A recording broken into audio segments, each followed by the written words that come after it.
card. It's on the back of every bottle. That 800 number rings to my group. And if you ask for Bob, I'm the only Bob. So I'll be able to answer your questions if you want me. But we do have a couple of trained employees, which will take your calls from 8 o'clock to 5 o'clock, but that's Eastern Standard Time. So that's would be, what, 7 to 4? No, 7 to 4 for you guys, yeah. So that may not help in all cases.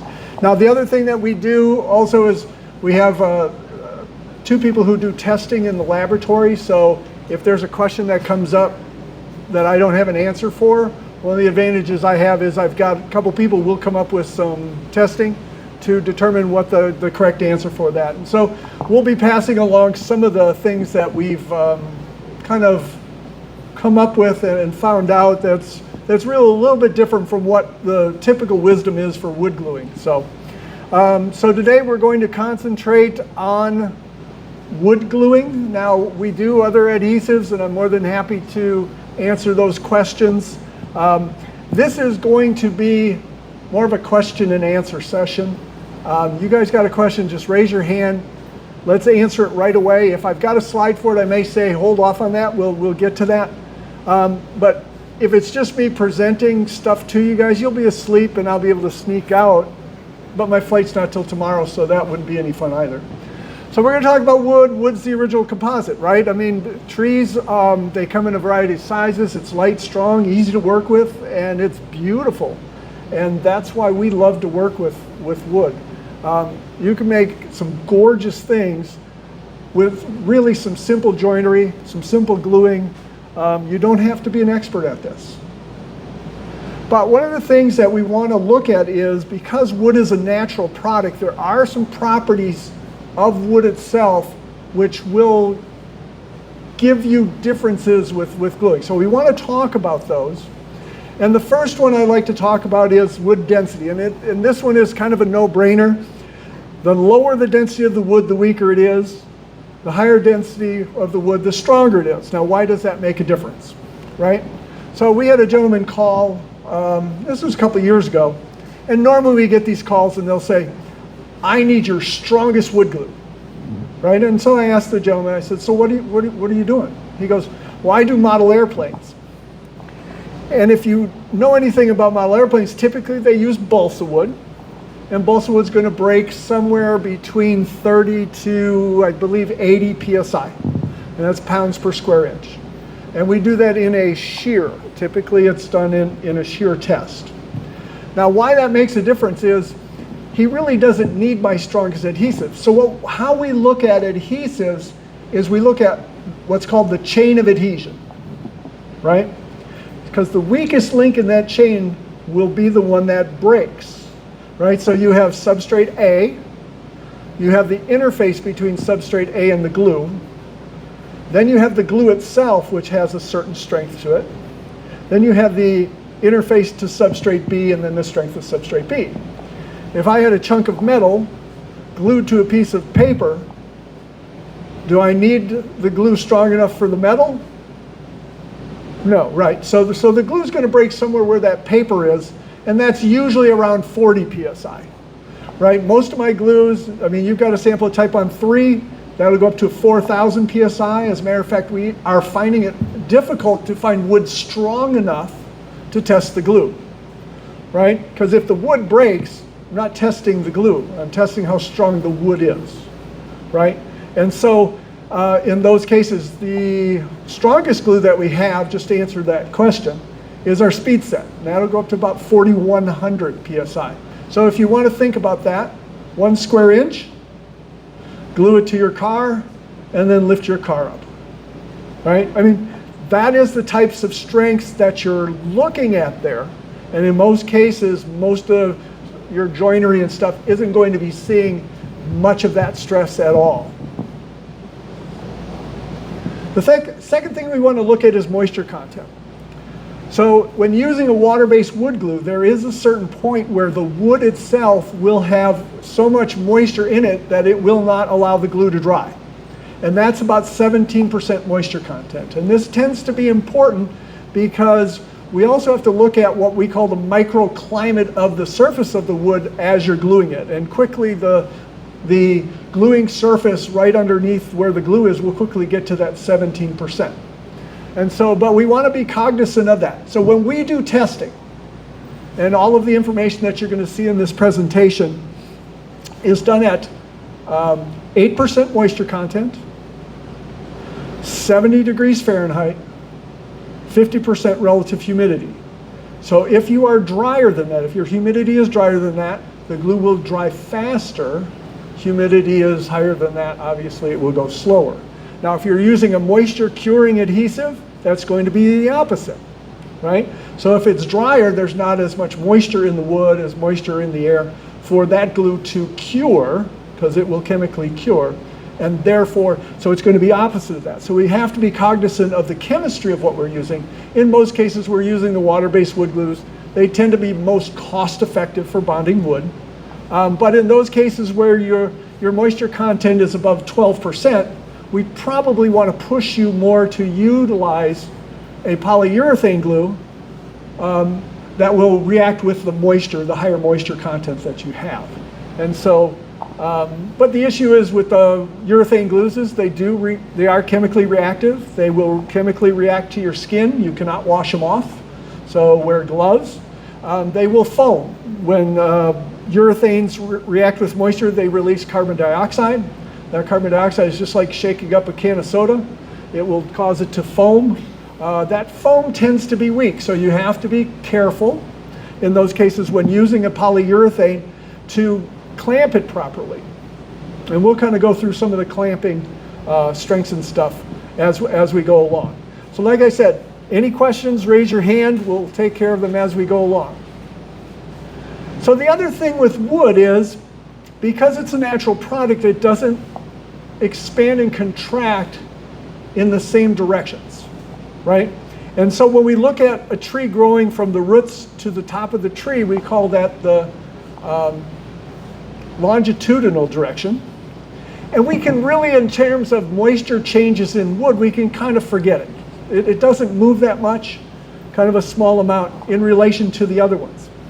So when we talk about movement between the middle of the tree to the outside of the tree, it's called the radial direction, and that will change by X with moisture. And when I say X, X means that it will move a certain amount, and each species of tree is different.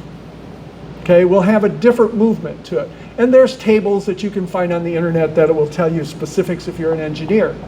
But what I want you guys to also know is that that tree, even though it may be the same species, like a poplar, one grown down south versus one grown up north, right?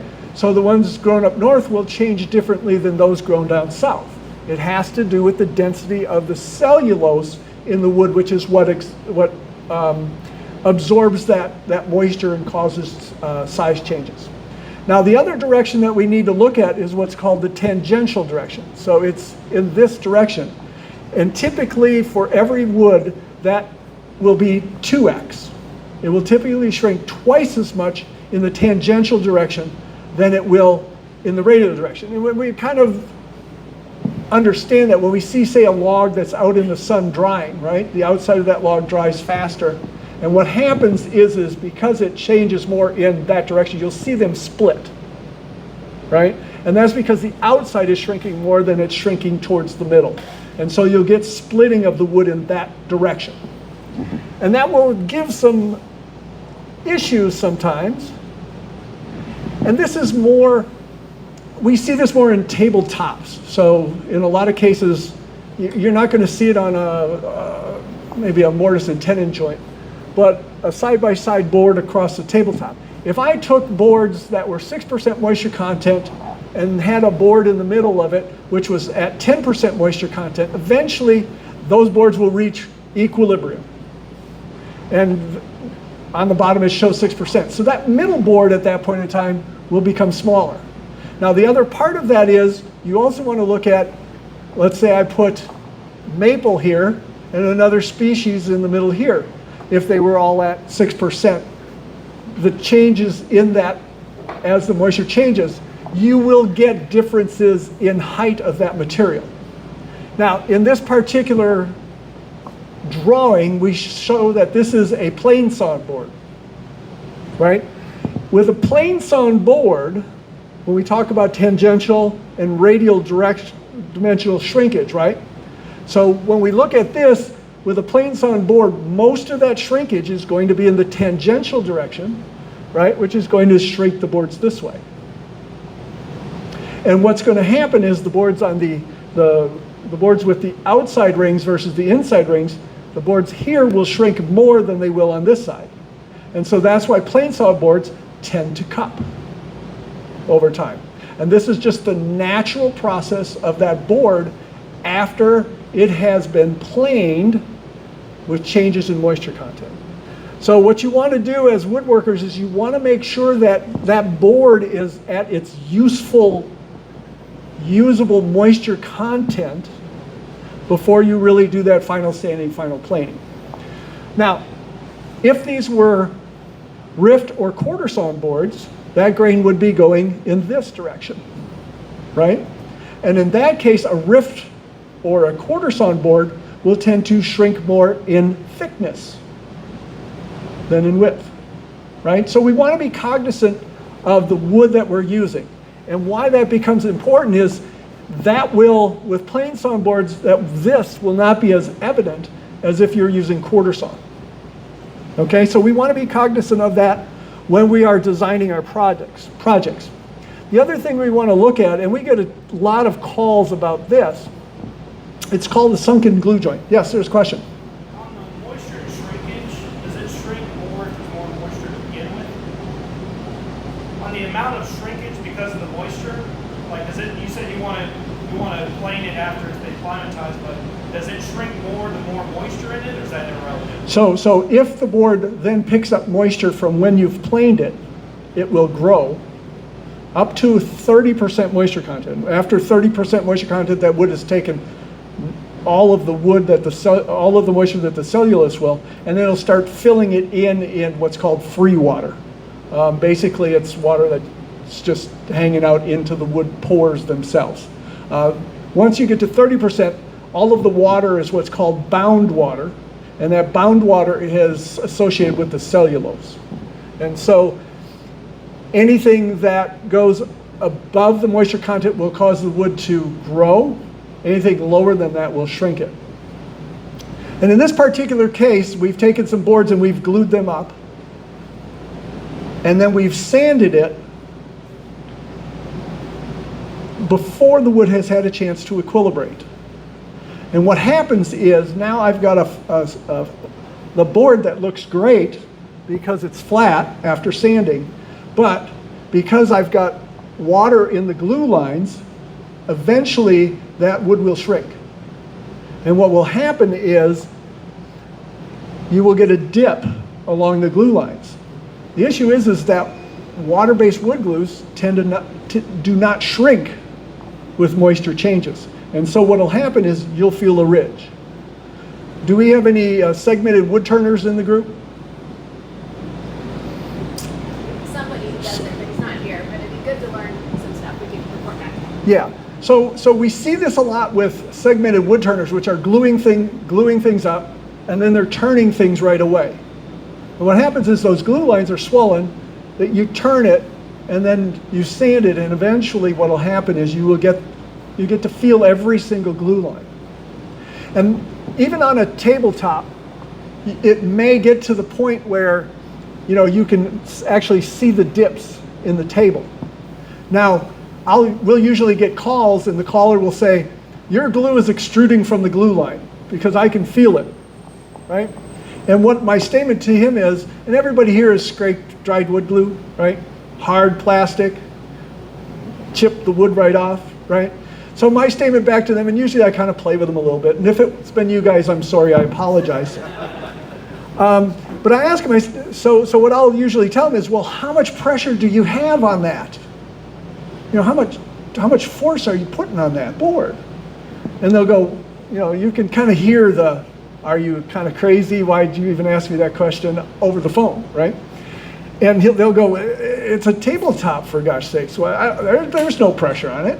And so my statement back to him is, well, if you have no pressure on a tabletop, how do you get the glue to squeeze out of the glue lines? This hard plastic without any force on it. And normally my statement back to him is, if you've done that, you've broken the laws of physics, and we're all going to be filthy rich, right? So this is what's occurring if you feel glue lines. The other thing that can happen, and we see this a lot, I think all of the tables that are sold into Arizona are made on the coast in California.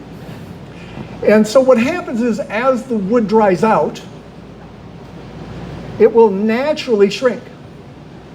And in some cases, you'll get the proud glue line. Now, how to figure out which one that is, you can take a straight edge on this particular problem, and it'll rock that straight edge back and forth because the glue line will be proud. On the other one, it'll stay flat, but you'll be able to see a light underneath. So there's a couple ways to determine which it is. So this is a much easier fix. You just kind of have to sand off the glue lines. The other one is you have to re-sand the whole thing down past where it sank. So just kind of a note, people ask me, and normally I get the question, how long do you have to wait?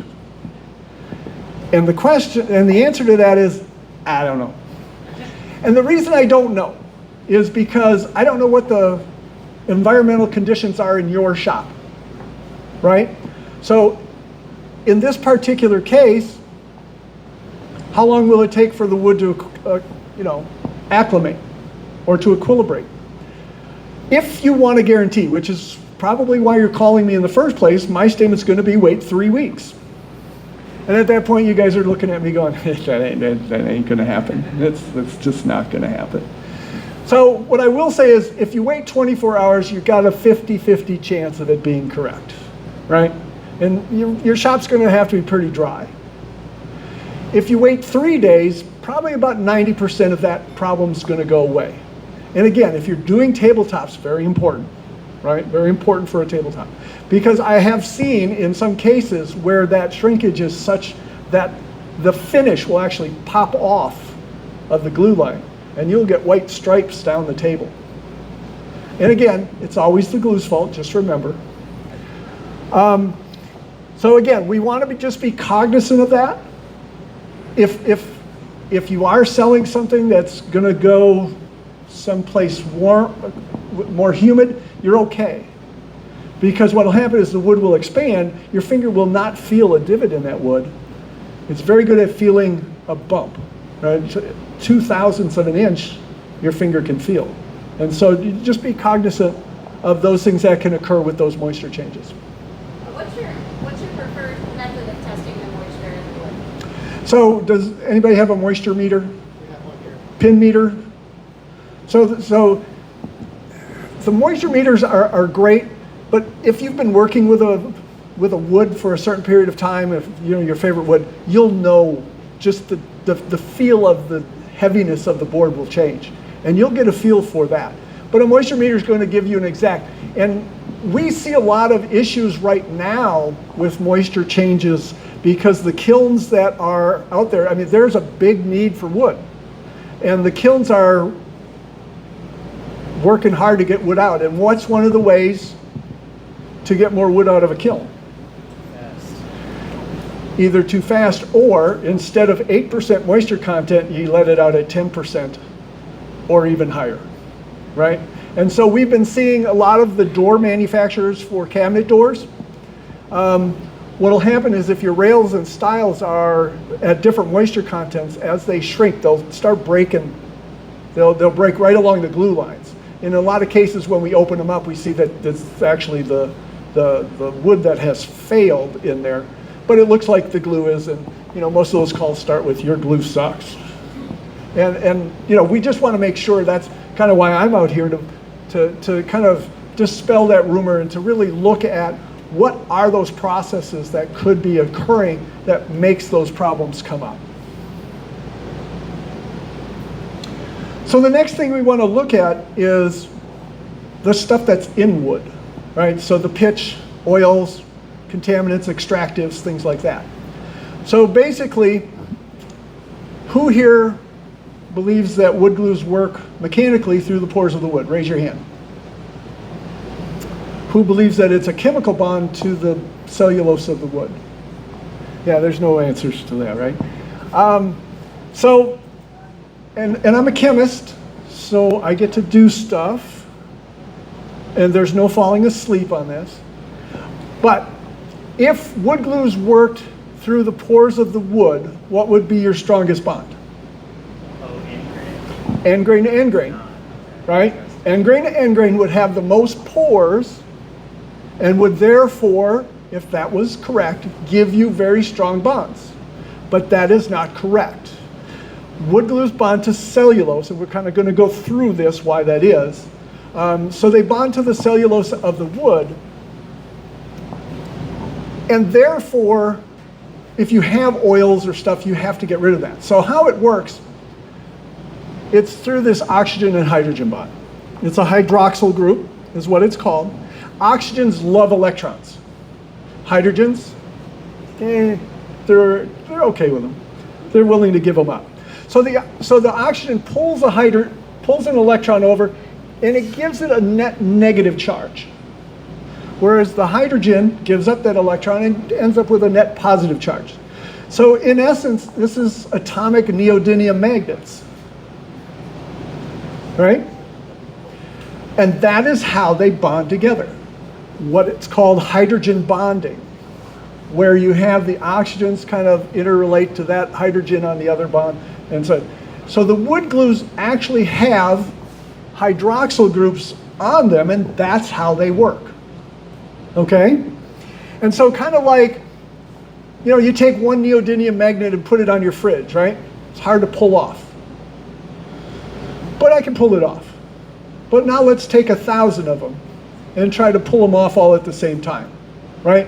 You're going to pull your door off before that happens. And that's why wood glues work very well on bonding wood very strongly, because as they wet out the wood, and that's going to be critical when we talk about gluing, you want to get the glue to flow onto the wood so that it can get close to those hydroxyl groups and form very strong bonds. Okay? So now that we got that out of the way, we know that it bonds to cellulose. Some trees, especially the tropicals, trees tend to do chemical warfare. And the reason they do chemical warfare is because I'm a tree growing in the forest, and a termite nest moves into the neighborhood. Well, at that point, the tree can't sell the house and move to a new neighborhood, right? And so in that case, so the trees produce oils, tannic acids, other chemicals to keep from getting eaten, right? The cellulose, when we looked at the cellulose, they're just glucose molecules that are hooked together in a certain way. And the glucose molecules are hooked so that those neodymium magnets can get really close together, right? And that's why wood has got the same chemical structure as starch, right? They're both made with glucose molecules. But with wood, and I can go back to that structure, it's really kind of fascinating as a chemist to see the difference between the two. All right. Let's try that, sorry. And we'll go here. So basically, this is cellulose, this is starch. Sugar molecule, sugar molecule. The only issue is that this goes up and this goes down. The linkages between them, up and down. With starch, they're all down. And what that means is the starch can't nest closely together any longer. And so therefore, you can dissolve starch, but you cannot dissolve cellulose. Okay. I'm not sure if I'm asking the right question. On that, with the cellulose bonding, is that why the myth is dispelled that you can't starve a joint of glue through clamping? Well, you can, and we'll go through, so it's talking about a starved glue joint, and we'll go through the mechanics of that in a little bit. So that has not as much to do with the chemical bonding as it is the ability of that bond to move with the movement of the wood. okay? And it's similar to like a sealant, and we'll go through that when we get to that. But when we look at the oil in the wood, the tree produces oils to protect its cellulose. Basically what it does is it plugs the digestive systems of the termites up so they can't digest the wood and they move on to easier targets, right? But the issue is that oiliness will also keep your glue from penetrating to the cellulosic surfaces. And so you have to clean the oil off of the wood, especially in some cases like cedar. Cedar woods can do that. A lot of has anybody ever used Ipe? And there's a lot on the internet that says you cannot glue Ipe. You can. You just have to clean it. And the best chemical to clean it with is acetone. And the reason you use acetone is A, it's VOC compliant and doesn't hurt the ozone layer or create ozone in the lower atmosphere. And it also dissolves most, if not all, of the tree gunk that's in there. The problem is it evaporates pretty quick. And so what you want to do is you want to use a white rag, put some acetone on, wipe it until your rag comes back clean. If you've done Ipe, you're going to get way tired before you get all of the oil out of Ipe. You're just going to glue it up anyway. It won't be a maximum bond, but it will be enough to keep it together. So just note that the more oil you get off there, the more cellulose that you present to the glue, the more bonding sites that you can get, the more little atomic neodymium magnets are clicking together, and the stronger that your joint will be. How does polyurethane-based glues handle pitch and oil? So the polyurethane glues also bond to the cellulose, but there's parts of the lignin which the urethane group also can bond to. But how I always tell people is you can bond to oil, but the oil doesn't continue to be bonded to the structure itself. So, right, again, we look at that chain of adhesion. What am I bonding to, and how strong is that bond? It's kind of like, you can bond to lacquer finishes, right?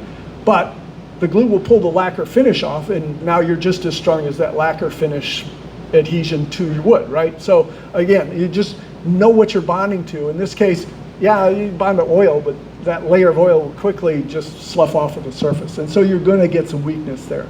So always best to remove any oil from the surface, even if you're using an oil-based adhesive, right? Because again, you want to get to something that is structurally sound to bond to. Does that make sense? Okay. So the other thing that we see, and sometimes this doesn't show up when I put it on screen. Yeah, it's not going to show up, but is called black glue lines. In some cases, you'll glue something up and the glue lines will turn black. And in a lot of cases, this is caused by, oak tends to be real, notorious for that. And this has to do with iron that the tree picks up from the soil. Has anybody done steel wool and vinegar to make a dye? So what you're doing is you're making iron acetate. So all of the polyvinyl acetate glues, PVAs, will shed or hydrolyze off an acetic acid molecule over time. And that's just normal for PVAs. That's why you really can't use PVAs as archival adhesives on paper, because eventually it releases the acetic acid and the paper will turn yellow over time, right? And so with this particular one, if your glue lines are turning black, there's iron somewhere, right? I had a Canadian call me one time and we talked for, gosh, it had been about an hour or so, trying to figure out where, because it was with maple, and maple typically doesn't do this. Very rare to have maple glue lines change color at all. I've heard of cherry with red glue lines. As a matter of fact, I got a guy who called in the other day, said he had some cherry that the glue lines turned red on him. And I'm asking him for a sample. His statement was, it's a $15,000 table. I'm not sending you I'm not cutting that up to give you a sample. So he said he had some scraps in his scrap bin from the table, and he was going to glue some up and see if he can get them. So I have also heard of green glue lines. Again, send me the samples. We'd love to see them if anything like that occurs. But I think that's probably copper. But again, if you're seeing black glue lines, this guy from Canada, basically what he did was he had used the same sandpaper to take off some of the rust on his table saw table, and then went and sanded his wood, and that's where the iron came from. But just note, iron's coming from somewhere. If it is in the tree, your best bet is to move to a polyurethane glue. The polyurethane glues don't contain the acetic acid. Or just get another lot of wood, because sometimes it's this tree will do it. They cut down this tree, it's fine. It just depends on where the iron is located in the soil. All right. Well, that didn't help any.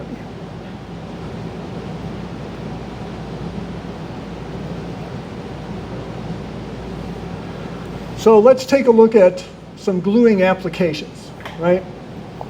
So we're going to talk a little bit about edge-to-edge gluing or face-to-face gluing. Now, when we talk about that, we have a lot of cellulose, right? A lot of cellulose to bond, and therefore your bonds are going to be very, very strong because there's just a lot of cellulose that you're bonding to. But the objective of clamping, okay, so when we look at clamping, the objective of clamping is to hold things in place while the glue dries. That's it. There's no other magic to that other than hold it together so that when you take the clamps off, the glue is strong enough to hold it in place. Now, that will differ depending on how good or bad your joinery is. So if you're forcing the wood together with a lot of clamping strength, a lot of clamping pressure, you'll want to let your glue dry longer than, say, if your joinery fits together very well. In some cases, if your joinery fits together real well, you can do a rub joint, which is put the glue on, rub it together, wait till the glue starts to catch, and we'll go through why that happens, and then you can just set it aside to dry. No clamping is required in that particular case. So when you do clamp, what we want to look at is what we call a cone of force, which comes off of the clamping surfaces. Right? And that's usually about 45 degrees in each direction, 90 degrees. The stiffer the wood, obviously the wider that is, the softer the wood, that angle will differ. So again, you want to make sure that you overlap, and this will become evident when we show, well, when you have a veneer on the surface, right? So if I'm just using clamps to clamp a veneer down, what can happen is in those areas between the clamps where we don't have any clamping force on there, you can get some bubbling of that veneer. And that's why we typically use a vacuum press, or in cases we would put a larger piece on top of that, right, to spread that force out. So just a note on that. So clamping force. So typically we have always recommended for soft woods 100 pounds per square inch on the clamps. For medium density, 150. For high density woods, 200 psi. What we have found is that that's wrong. We had a gentleman call us, and he was using Jatoba, Brazilian rosewood. I don't know if anybody's ever used that. It's a very hard, dense wood. And he was having joints coming apart on him, utilizing our recommended clamping force. So what we did is he sent us some of his Jatoba. We thought it was defective. We found out that it was not.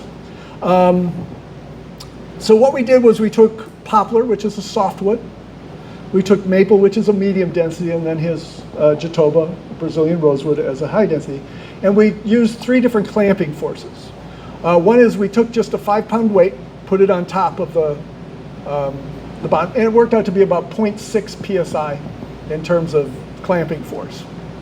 Then we used our recommended forces for each of those, and then we went up to 1,000 psi in a carver press, because there was a paper out in 1998 that said you could go all the way up to 1,000 psi without affecting the strength of the bond. What we found was in every single case, the 5-pound weight made the strongest bonds. Now, it differed with the hardness of the wood. So with the poplar, going from that 5-pound weight to 1,000 PSI, we really only lost about 10% of the bond strength. On the maple, we lost about 25%. And on the Jatoba, we lost 50 to 100%. In some of the samples we took apart, they just fell apart. So we've changed our recommendations for clamping now. Our recommendations for clamping is use the least amount of clamping force you can get away with and still come up with a project that's still in the shape you want it to be. Does that make sense? Right? Because if your joinery is good, and now you'll kind of go, oh, well, that makes a lot of sense. If your joinery is good, you don't really need to clamp it that hard. If your joinery is bad, you're having to squeeze it together a little bit harder. So in some of those areas, let's say I've got a flat board and now I'm gluing together a board that has a slight crown to it, right? So I'm gonna have to put a lot of clamping pressure in the middle, right? So as I get that middle together, the middle's gonna be probably very light pressure, but those ends are gonna be under tremendous pressure. In that particular case, I would assume that if you cut the end of that board off and it hit the floor off of your table, it might shatter and break that bond. Now, what we believe is occurring there under the higher pressure is that you're getting a starved glue joint. Now,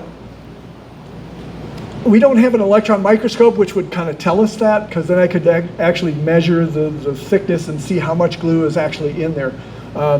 So right now it's our theory that we're working off of, is that it's similar to like a sealant, right? So if I've got a certain amount of movement between two substrates, right? And I put a sealant in there that allows for 50% movement, right? So the glues do move a little bit, right? The Titebond original is a little stiffer than, say, the Titebond 2 and 3, which are designed to be a little more flexible. And there's a reason for that, because exterior glues are going to see wood that moves a lot, right? And so that glue has to be able to move with that. Or if anybody's ever used like a polyurethane glue or a CA glue exterior, what happens to those is over time those bonds break. And the reason they do that is because the glues are so stiff that they put so much force on those fibers over time that the fibers start to break and the bonds just come apart. Whereas with the Titebond 2 and 3, as they get wet, I mean, if you took a piece of Titebond 2 or 3 film, put it in water, you would see that it gets very, very flexible. Now it still bonds to the wood, but it allows that wood to move without putting as much stress on the wood fibers. So again, this is part of the chemistry that we deal with. And I'll have that up here, you get to copy that later. But so at this point, the least amount of clamping pressure that you want to get by with. Questions on that? Makes sense, right?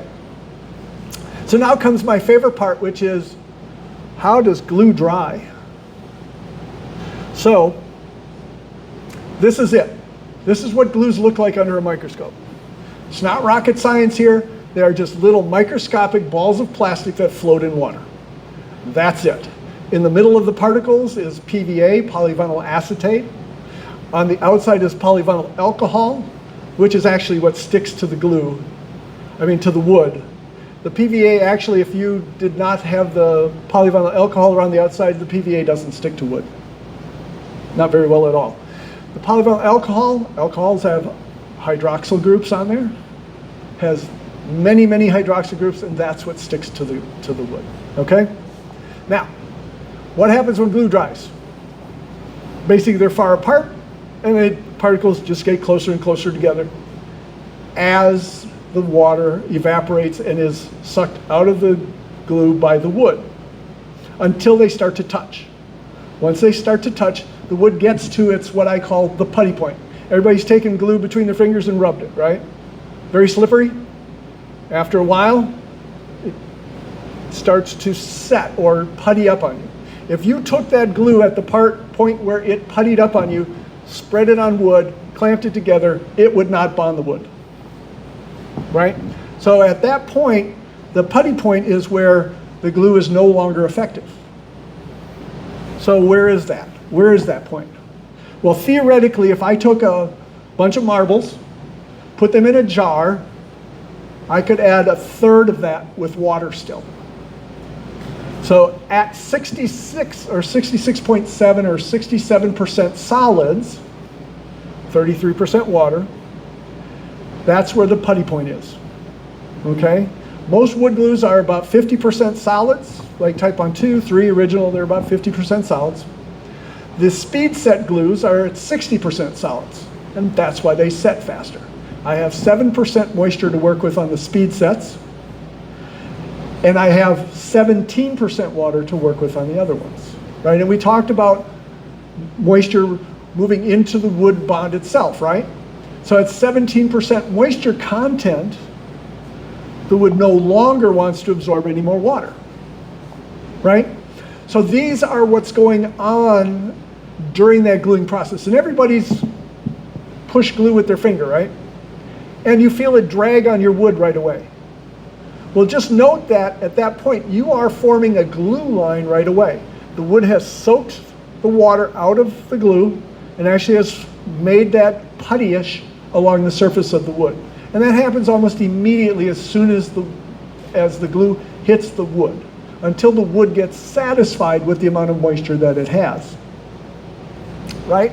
So what we do is on all of our glues, and you know, if you've got one of these bottles, it's already an eye chart, right? Yeah. So we put a lot of information on our website, www.titebond, which is on the bottle if you forget, which will give you all of the information on open time and total assembly time. So as a definition, the open time is the time where you put the glue on the wood until you put your pieces together, okay? Two things are occurring at that point in time. One is the wood is sucking the moisture out of the glue, which we talked about.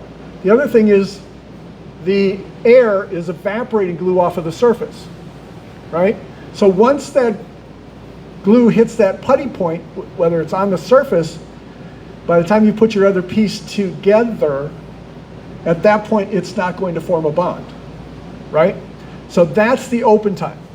The total assembly time is the time that you get it finalized in the clamps. Because who here can clamp something together without it moving? Right, you can't do it. And the amount of movement that it takes to separate the glue once it's puttied up is half of a particle width. That particle width is 1 micron. So 5 millionths of a meter. So yeah, you can't do it. In other words, it's theoretically impossible for your pieces not to move once you're putting clamping pressure on them.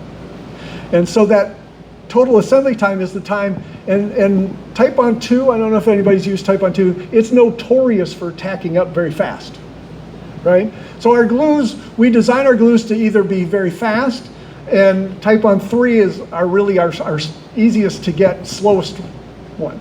So Titebond Original 2 has a 5-minute open time, and then it has another 5 minutes to 10 minutes maybe before you have to get them finalized in the clamps. Now, if you go over that in a lot of cases, it might be okay. I won't guarantee it, but your bonds will always be weaker. And Which one? Titebond Original and 2. So Titebond Original and 2 were designed as production adhesives, and time is money, right? So a lot of people will clamp Titebond 2 and 3 really for 15 minutes, and they're out of the clamps. Now, we don't recommend that. You're calling me, you're going to ask me for a guarantee. I'm going to say minimum 30 minutes, and if your joinery sucks, wait 24 hours, right? Because again, I don't know how bad your joinery is. And so the glue will go through what's called a curing curve, right? At 0 time, it has 0 strength, right?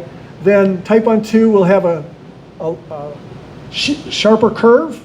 Titebond 3 will be a little more angled, but this is time, this is strength, and after about 30 minutes, Titebond 2 and Original will get to about 25 to 30% of its strength. Titebond 3 will get to maybe 10 to 15%. Okay, so after 2 hours, Titebond 3 will get to that 30%. Of Question? How does having your glue up in a vacuum bag affect the curing process if it's not in an open air environment? If it's in that plastic wrap? Right. So this is talking about vacuum press. How does that affect it? So the vacuum press doesn't really allow moisture to move, so all of your moisture has to go into the substrates. But what's nice is typically in those particular cases, your substrates you're using are either MDF or particle board, correct? In a lot of cases? I mean, yeah, it's veneer work in general. Or plywood, which is usually a hot process, right? So typically they're processed hot. They're pressed under heat. And so that dries out those substrates. And so when you get them, they tend to be lower than 8% moisture content, right? So they're going to suck the moisture out of the glue a little bit faster. And you want that because the glue can't evaporate, so all of that has to go in.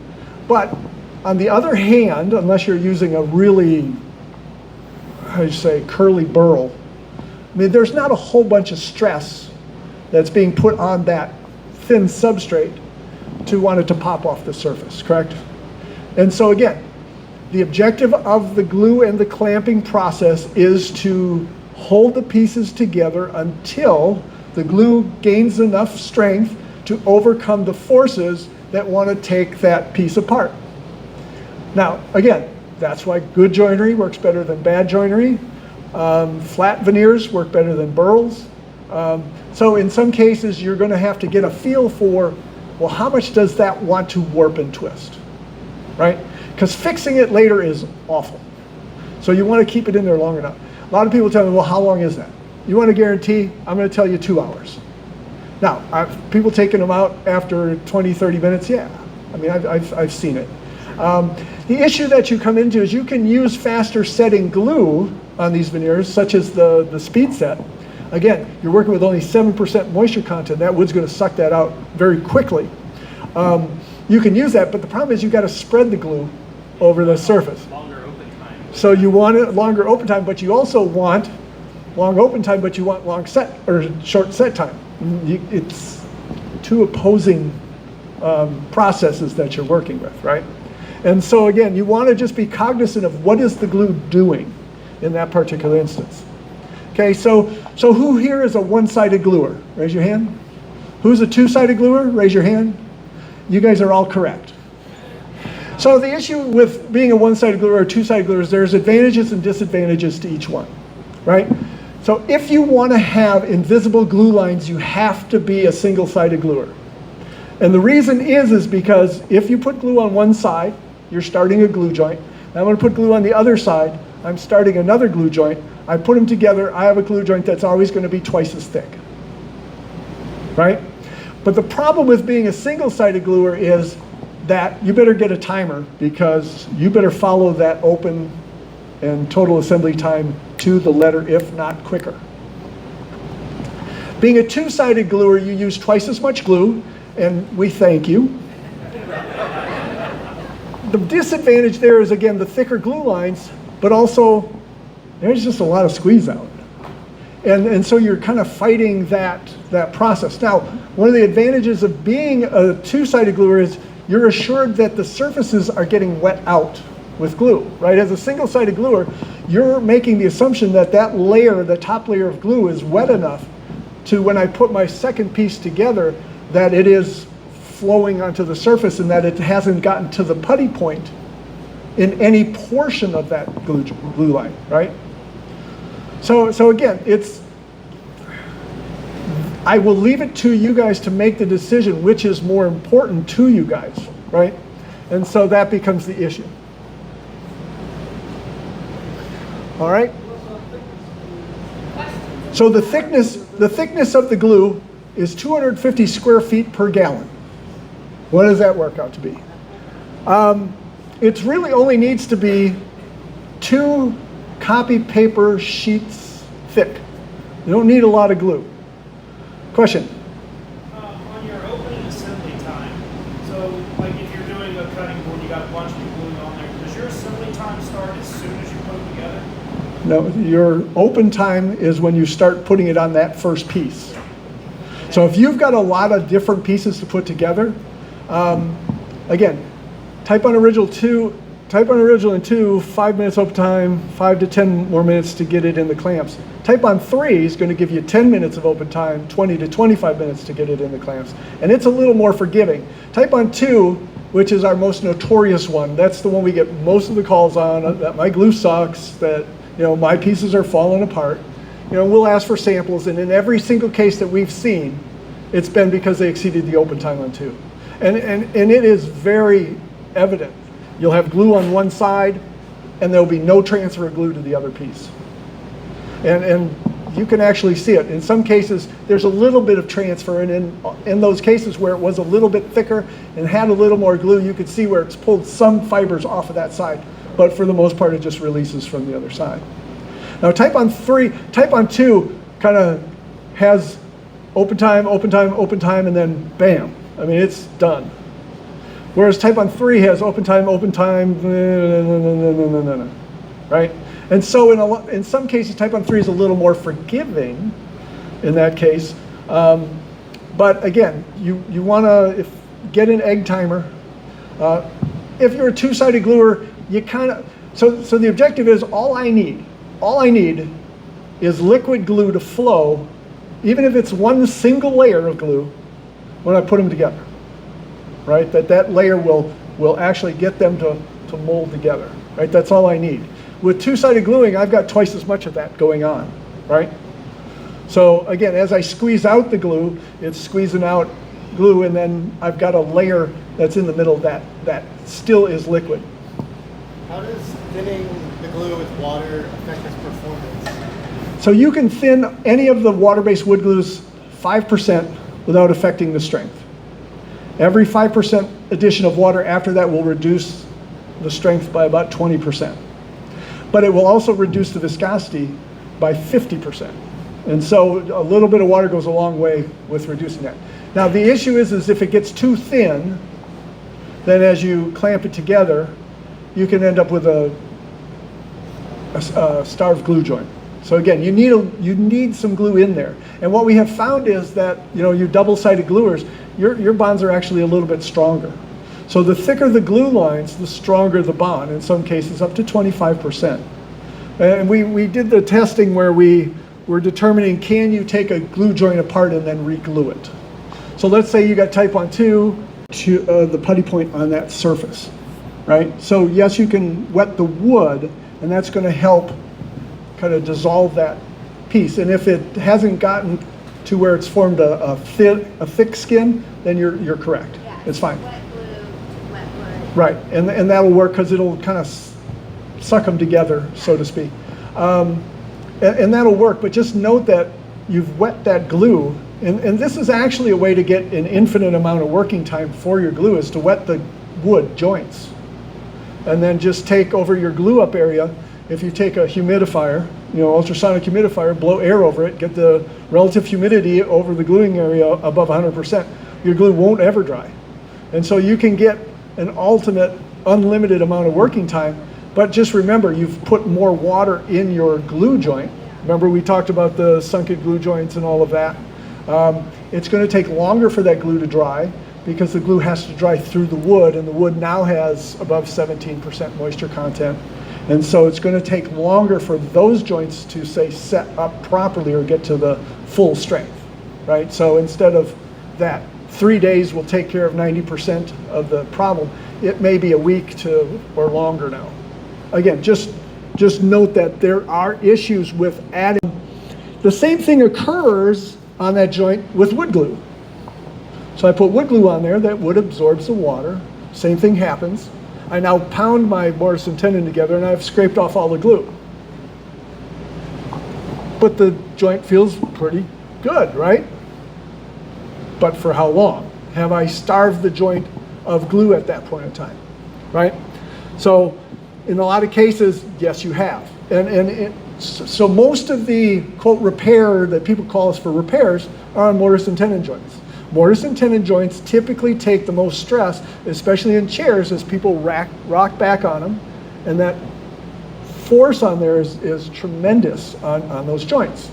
And if your joint is not stable enough and moves just a little bit and breaks one fiber of wood, The next time somebody rocks back on it, I'm going to break maybe 2 fibers next time, which allows for more movement, which allows for more fibers to break, and until the joint fails eventually, right? So we want to make sure that when you're working with a mortise and tenon joint, especially on projects that are going to see a lot of force, we want to make sure that those are glued properly. How do we do that? Water-based wood glue? Not so much. Polyurethane glue, it won't swell the wood, but as it reacts, it forms foam. That foam is only about 30 psi. Fully cured without the foam in it, I mean, they get up to about 3,000 psi. I mean, it's a good glue, it's just you got to be careful. So if your joint is loose fitting, a polyurethane is not good.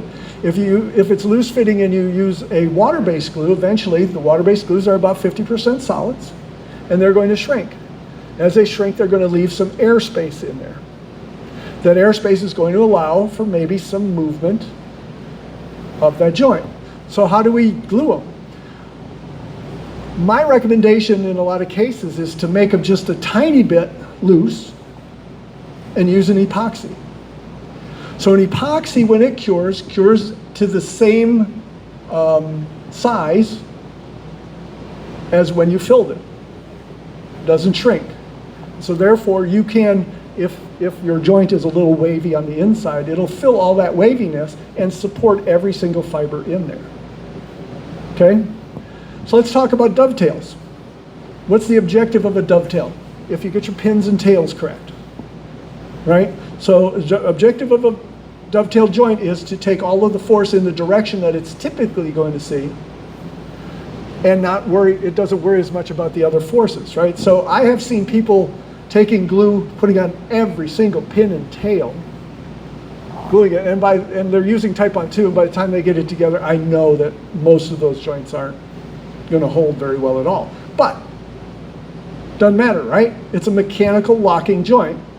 And all that the glue is doing is keeping it from coming apart when you're putting too many socks in the drawer to push the sides apart, right? I mean, that's the only reason where a dovetail joint's going to come apart. And in some cases, if you make a mistake, you may want to get it apart a little bit easier than gluing every single piece. So in reality, you really only need a drop of glue on each of the pins and tails and put them together. That's going to be enough in most cases to keep the...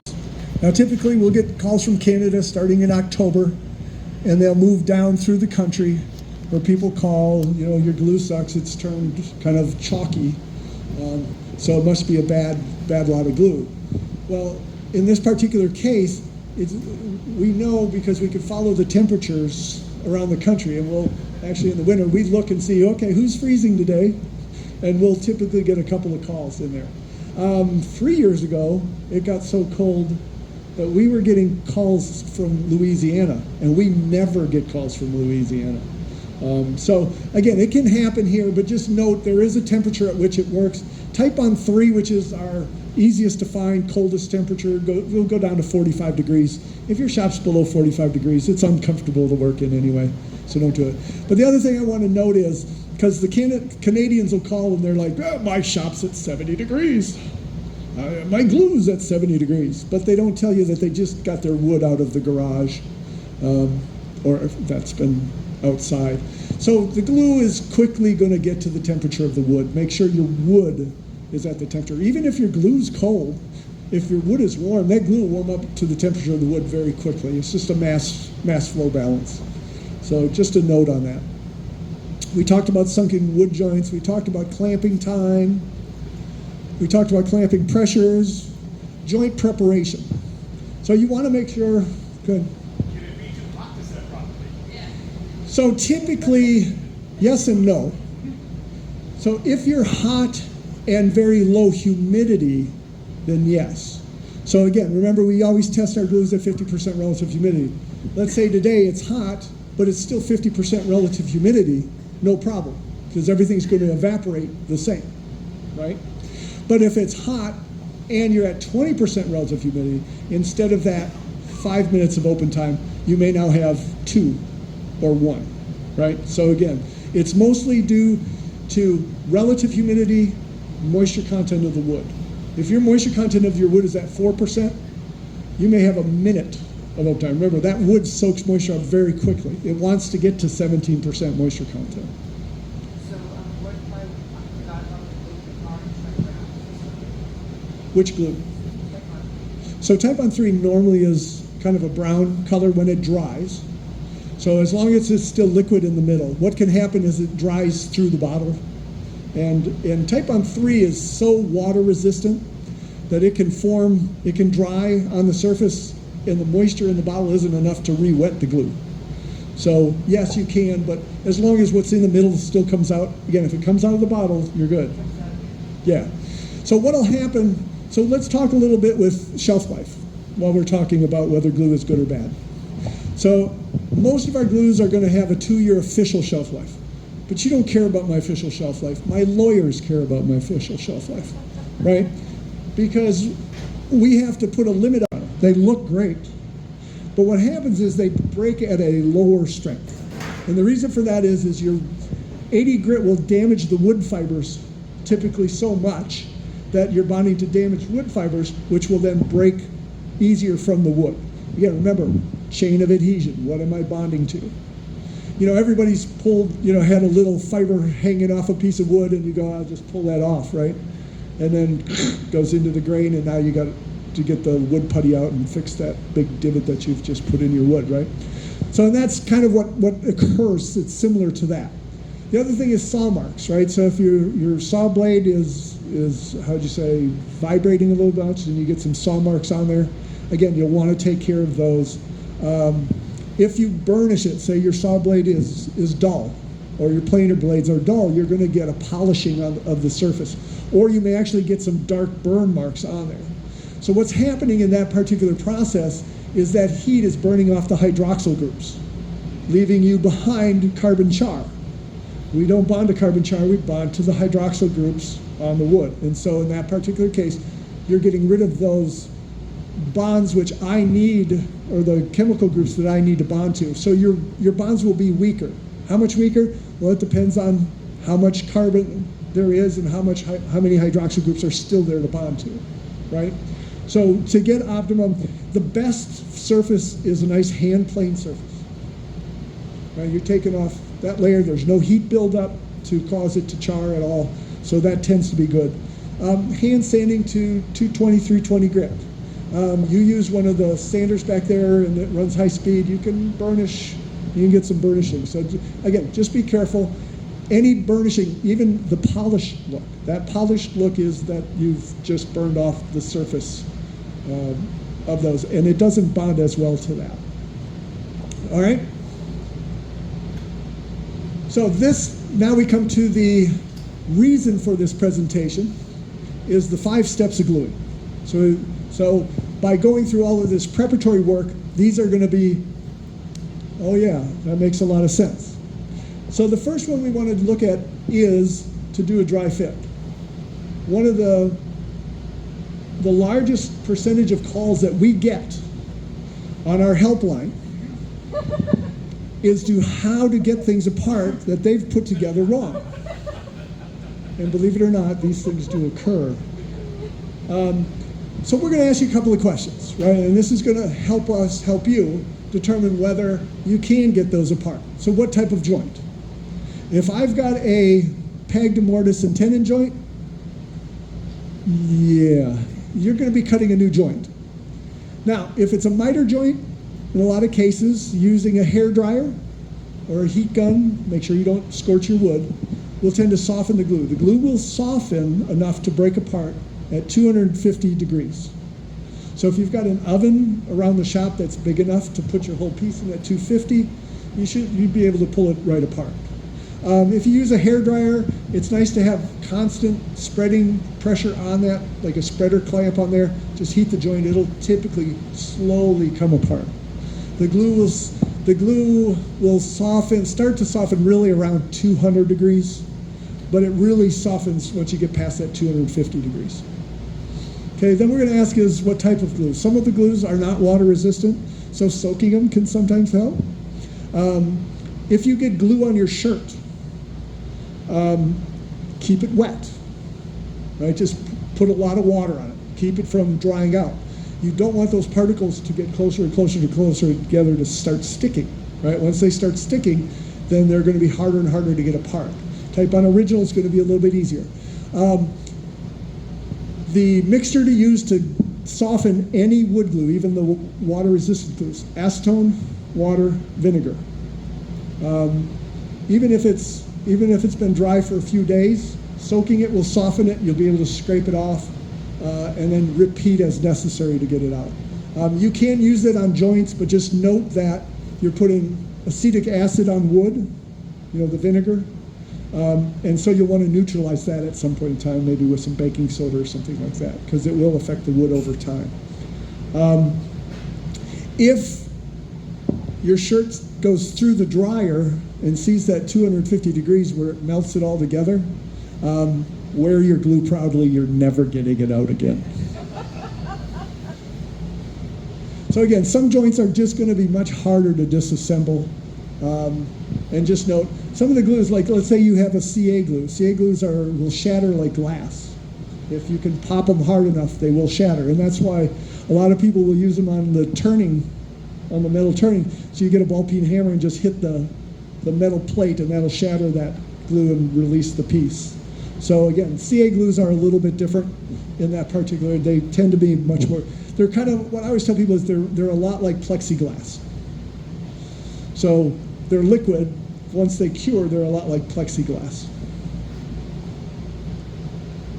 But in essence, you're just going to be wrestling the piece, right? So, and then we talked about re-gluing. So this was some of the testing we did with re-gluing after 5 minutes and then after 17 hours. And if you look, you can get up to 17% more. In this particular case, we used Titebond 2 and then used an epoxy to glue it up after 17 hours. And again, you can get some good bonds, even stronger than before. They look ugly, just so you know, because they're very, very thick. But you can re-glue things together. If say you took it apart and then 17 hours, you can re-glue them, but you'll lose about 25% strength over time. So yes, you can. In a lot of cases, if you think about it, if I lose, I'm still at 2,200, 2,700 PSI there. Most of the domestic woods around here break around 1,500 to 2,500 PSI, right? So in a lot of cases, plenty strong enough for your applications. So again, do a dry fit. That's going to make sure your pieces are aligned, make sure you mark them so they go back together the same way that you want them. It's going to give you a good idea how many clamps you're going to have, how well do your pieces fit. Am I going to have to force them together with some extra clamping at that point in time? You want to make sure any pipe clamps that you have, you protect them, especially the iron pipes. What happens is, again, the glue's got the acetic acid in it. It's going to form that iron acetate, and that's a dye, and that could go very far into the wood, and sanding that out can sometimes be a major headache. So either carnauba wax on your pipe clamps, or just even some wax paper, wherever it's going to hit the wood is fine. Again, that'll show you where it is. You want to check your parts. So our recommendation is within 1% moisture content if you're unsure. For best results, if you're going to be a cabinet shop and you're going to be making doors, we would say 0.5%, just to make sure your joints don't open up. Okay, the next part is to prepare your glue. Determine what glue you need, right? Your dry fit should have told you how long it's going to take you to get your parts together, right? So you may need a longer setting glue, or if you get them together quicker and you want to move on with your project, you can use some of the faster setting glues there. So just pick the glue. We've talked about most of that. If you're ever unsure of your glue, your glue could be 1,000 years old. Take it, put it on a piece of scrap wood. If it's still coming on the bottle, clamp it overnight, break it with a hammer. If you're getting wood failure, that glue's still good for your project, right? For your particular project. We had a bottle of hide glue that one of the older chemists retired. He had a hide glue bottle in his drawer that was 26 years old. So we tested it. It still broke wood, but you could tell there was some difference. It seemed to be softer, more flexible than so new high glue tends to be relatively brittle. And so there were some differences to it. But again, if you test it and it's breaking wood, you can go ahead and use it if you need to. Again, clean any brushes, avoid the stains, orient your clamps for easy, quick assembly. Prepare your cleanup items. Spilling glue on your floor or on your pants is not the time to go, oh, I need to go get some water to keep it wet. So just have that handy.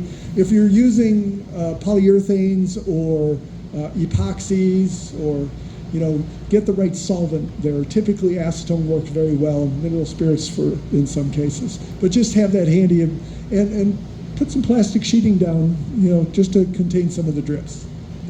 Then when you do your glue up, we talked about your chalk point. We talked about open and total assembly times with the different types of glues. You want to spread your glue as quickly as possible and get it together. You don't want to spread it and then wait for it to tack up. You want that glue to be as flowable as possible when you put your pieces together, okay? For large surface areas, say for if you're putting veneer down, just a resilient flooring trowel with the 3/32 U-notch trowel. You can just take your gallon, goop a bunch in the middle of there and just start spreading it. That's probably the fastest way to spread the glue. You do have the glue brush that I gave you. Those glue brushes, the thickness of the bristle and the spacing between the bristle is designed to give you the 250 square feet per gallon coverage for that. So what I typically do is I have the glue bottle in one hand, the brush in the other hand, put the glue on as I go, and then right at the end just take that, and that puts a fresh surface down the whole line. Because what happens is if I just did that, ended here, the glue on that end is going to have been open for the length of time it took me to get the glue on down here, right? So that one pass will put a fresh surface of glue on that surface and start that clock over in terms of open time, okay? So the glue brush is very good for that. If you're a single-sided gluer, that brush will give you those, you've seen the pictures in all the journals, those little tiny pearls of glue that stick out. That's great for getting there. But if you're a two-sided gluer, you'll have some squeeze out, and thank you. Best way to clean up, squeeze out. The guy who Harp Designs, do you guys know them? He did the woodworking for Fixer Upper, the show Fixer Upper. Yeah, he had a YouTube video where he was doing a tabletop, and this had to be 8-quarter walnut. And he had dominoes in them, and he's spreading glue all over the place, and we're salivating, and he's putting glue in all of the domino holes. I mean, he's got glue all over, and he clamps them together, and the glue is just squeezing out all over the place. And he holds up his hand, and off screen somebody throws him a rag, and you just hear it splat in his hand. It is so wet. And he starts wiping. And we're like, oh my gosh, he's going to get them in all the pores of the wood, and when you go to stain it, you're going to see it. So somebody in our shop said, well, that's what I do all the time. Works great. And we're like, what? So we tested. So we did take a really wet rag and just kind of wipe it off and then slather water over the surface to get the rest up. Then we took, what we recommend is to wait about 20 minutes till the glue gets to its putty point and then scrape it off. Once the glue gets to its putty point, when you scrape it, it will roll on the surface of the wood, but it won't dive into the wood. So even though it may look real messy, it sands off pretty easily. Then we waited 17 hours, scraped it off, and we took chunks of wood out. Wasn't pretty, took a long time to sand that flat again. So to test that, we took a random orbital sander, a DeWalt, put a 5-pound weight on it, and just rode the surface for a minute. And then we tested it with mineral spirits to see if there was any difference, because you can see mineral spirits will show you where you've left any glue. The pores will look different, especially on walnut, by the way. So what we found was that the water, we actually had to redo the test in 10-second increments because it only took 50 seconds of sanding to remove all of that extra stuff. With the 20-minute scrape, it took about 1 minute and 10 seconds. So it wasn't that much different. So I recommend either method, whichever one you want to use. But both work fine. I would not recommend waiting for the glue to set up because scraping that off is not fun. We use Titebond 3 is what we used on that test. So, all right. And then drying. It's best to leave it for at least 24 hours. Again, time is your friend. Time is your enemy if you're trying to get stuff out quickly, but it's your friend if you want a high quality piece. And then allow several days if you want to, especially on tabletops. I can't stress it enough. If you're doing tabletops or something that's going to have a glossy surface that you're going to see down on a sunlit day, to leave it as long as you can before you do your final sand on that. All right, that's it. Nobody fell asleep though. High glue, how does Titebond high glue compare to traditional power glue? So our Titebond liquid high glue, we use it's 151 gram strength high glue. So we use regular high glue. All we do is add a salt to lower the gel point. So it's a urea salt. And all it does is it takes that gel point where the glue will gel from, I think, 95 to 105 degrees, somewhere around there where hot high glue gels. And we just bring it down to 40 degrees. So there's no real difference between the glues. It still uses the 151, not 150, I think it's 251, something like that, hot high glue. And again, if you used it at 40 degrees, it would act just like hot high glue. It's just, all we're doing is changing that. So what the big difference is that you don't get that temperature set, right? You don't get that where as it cools off, it kind of locks the pieces in place with a little bit of strength. You can still break those apart on high glue, but that's the only difference. As a matter of fact, most of the testing we found is that our high glue is a little bit stronger. Not enough to where I would say specifically that is stronger. Because anywhere around, what I find is if it's around 10% difference in strength, there's so much differential in wood that normally you would see 10%. Even let's say if I tested one day and then tested the next day, I would see even on the same glue up a 10% difference in strength. In some cases, as the wood absorbs more moisture, it weakens. As it dries out, it strengthens. So. You mentioned a rub joint earlier? Yeah, so a rub joint, all you're doing on a rub joint, and that's why the thicker glues work better for rub joints, because you're waiting until you get to the putty point. And the higher solids glues will get to that putty point faster. Once you get to the putty point, the glue is starting to develop strength, right? So it may be 5% strength on a rub joint by the time you feel it catch, right? Then you set it aside. As long as your joinery is not going to move from there and put stress above what the glue has already gotten, you're fine.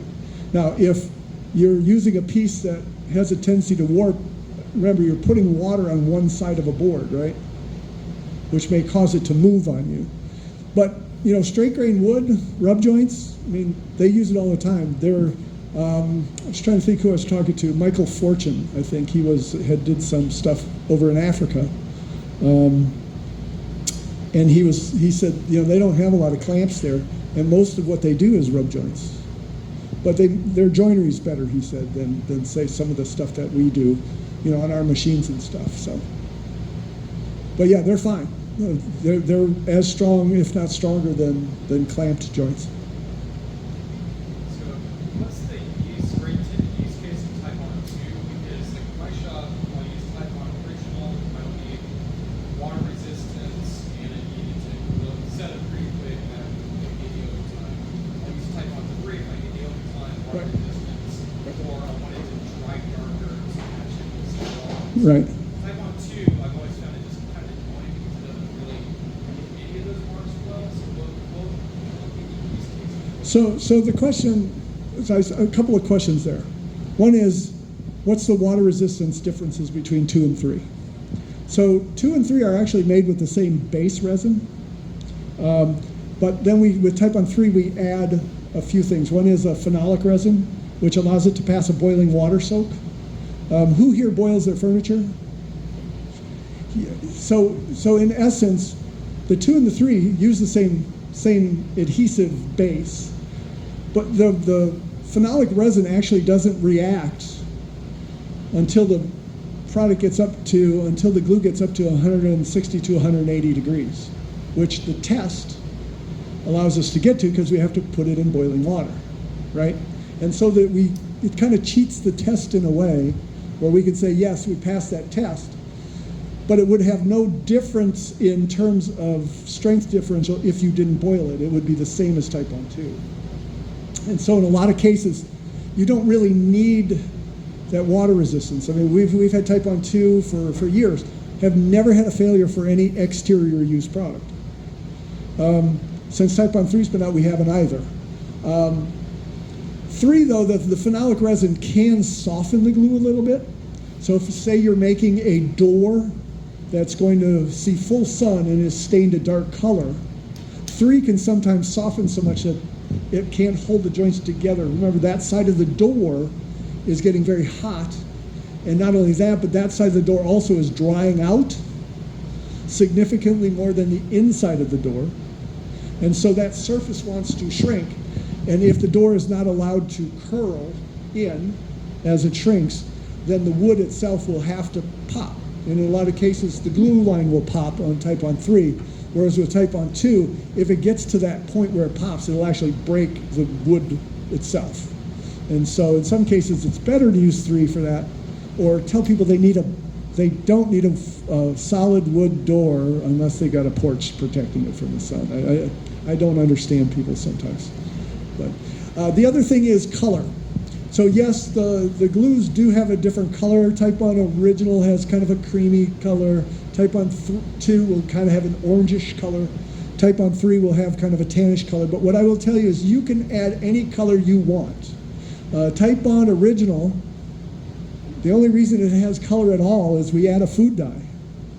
And there's a big story on that. So back in the day when wood glues first came out, they were kind of like Elmer school glue. This was like right after the war. And woodworkers who had been using hide glue, right? Hide glue in the furniture industry. You know, it sets fast, right? It has that fast tack up. And you know, time is money for these guys. And the white glues, they kind of like school glue. They never get that, right? I mean, they tend to build strength very slowly over time.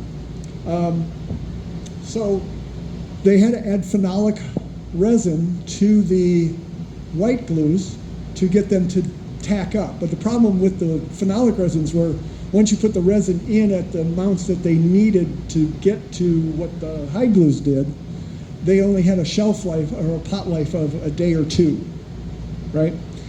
But they were the yellow glues, and that's what they called aliphatic glues, and that's where that terminology came in. They're still PVAs, they just added a phenolic resin to that and called it an aliphatic glue. And they tended to be yellow because the phenolic resins were kind of a dark brown, and if you diluted it enough, that would be yellow.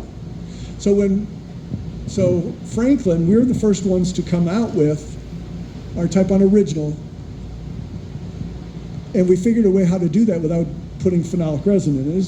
You add boric acid, basically is all it is.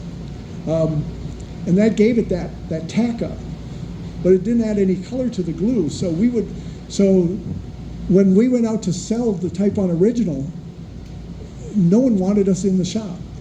That glue's white, we're not even testing it. Get out of our shop. Just get out. So they came up with the idea of adding food color to it to make it look like an aliphatic glue. And once we did that, we took over the whole furniture industry with Titebond original. Seriously, absolutely, that is the story. I mean, and you guys, I don't know if any of you guys are salesmen, have ever tried to go in and try and change somebody from something that they've been using. Yeah. So that was it. So you can actually go up to 5% and add any color dye you want to the glues. If you want to make the glue black, add a black dye to that, and make all your glue lines black. It's actually, if you do cutting boards with a bunch of different surfaces and stuff, it's kind of a cool look, right? And especially if you do a two-sided glue, wait until it tacks up and then put more glue on. If you get those glue lines real thick, it almost looks like you've got a piece of veneer in between each piece. So it's kind of a cool effect.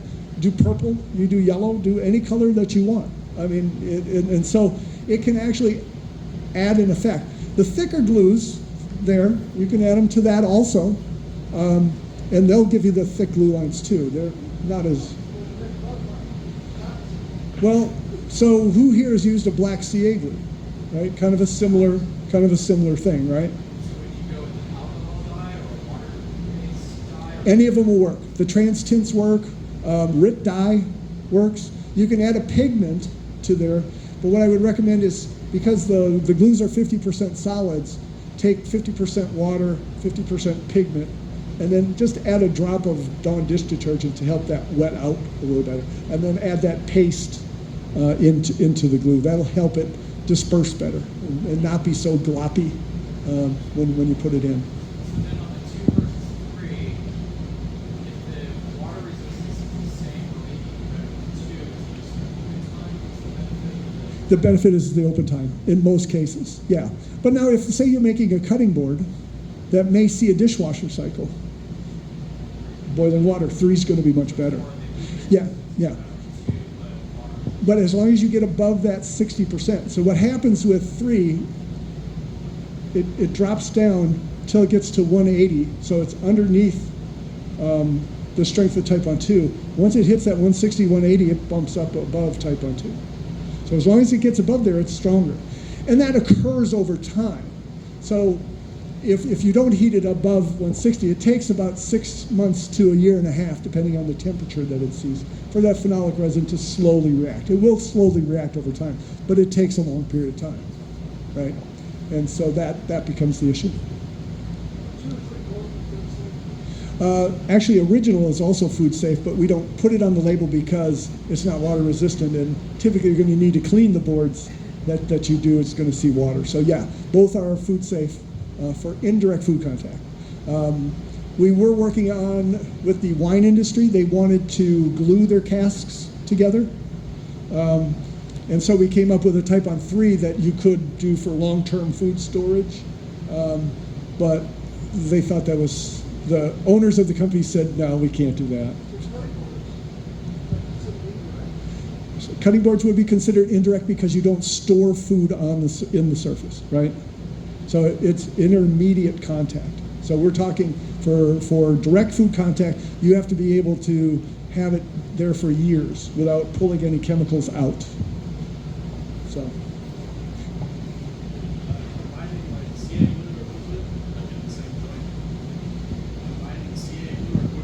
Yeah, so using CA glue as kind of a clamp, yeah, and that's fine. Again, you're looking at part of that bond is not going to, I mean, it's going to have a brittle area, so to speak. But yeah, that's not a big deal. Putting salt in the glue is also fine. I mean, I've seen some people put salt in so that it doesn't slide on them as much, and that's fine too. You talked about earlier drying out the oily wood with acetone. So I've used the CA spray before. So the CA spray is heptane with a little bit of amine added to it. So how the CA glues react, they have an acid added to the glue, which keeps it from reacting in the bottle. We use quite a bit of acid in ours, which gives it that 2-year shelf life, because our feeling is this stuff is very expensive. You know, $10 for a 2-ounce bottle. You don't want to be spending a lot of money. So our product will last a very long time on the shelf. The problem is because it's got a lot of inhibitor in it, it's got to be neutralized. That acid has to be neutralized before the glue will kick off. And if you use our glue on, say, oak or maple, which has a high tannic acid content, it can, in some cases, not react at all. And you'll say, that glue sucks. But it's not really the glue per se. It's the surface you're putting it on. What the accelerator spray is heptane, but it has an amine added to it. That amine will neutralize that acid. Once that acid is neutralized, then it starts to react. So with oily woods, doesn't matter what you use, you just have to get rid of the oil. What we have found is acetone works so much better for oils that are in wood. Same with the tannic acids and all of the other chemicals that these trees produce. And so, but what we also know is that they're colored. And so using a white rag, if you wipe and that rag comes back with still color on it, that means you're still getting stuff off. And just note that acetone evaporates pretty quickly, and so in that case, you do one wipe, it's evaporating, and so the concentration of the oils in the acetone are starting to go up already, to the point where you may be plating it out again and just spreading more oil on the wood. So that's why take a rag, wipe, if it comes back clean, get a new place, wipe, and just wipe until it comes back clean. Again, if you're doing Ipe, it's never going to be clean. Give up after 45 minutes. Just give up, because you're never going to get it clean. And just glue it up. And for the most part, the boards that I glued up, I cut the edges off because it was for a countertop. And it hit the ground, and it stayed together. So, and to me, that, with Ipe being so heavy, and I mean, if you've never used Ipe, it's gorgeous wood. It's absolutely gorgeous wood. And I use this for a top for my kids' play area where they got all their PlayStations and TVs and stuff, and they're very abusive. There's not one dent in that top. It's almost indestructible wood. It's fabulous. It will not float. It will not float, and it will not hold a flame. It's some very interesting wood.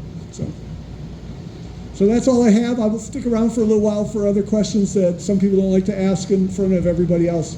So thank you very much. And I'm not taking any of this home. So you guys can decide how you want to distribute that. Maybe when you become a new member, you can give out free glue. Thank you. I really appreciate that. Hopefully you guys, was it interesting?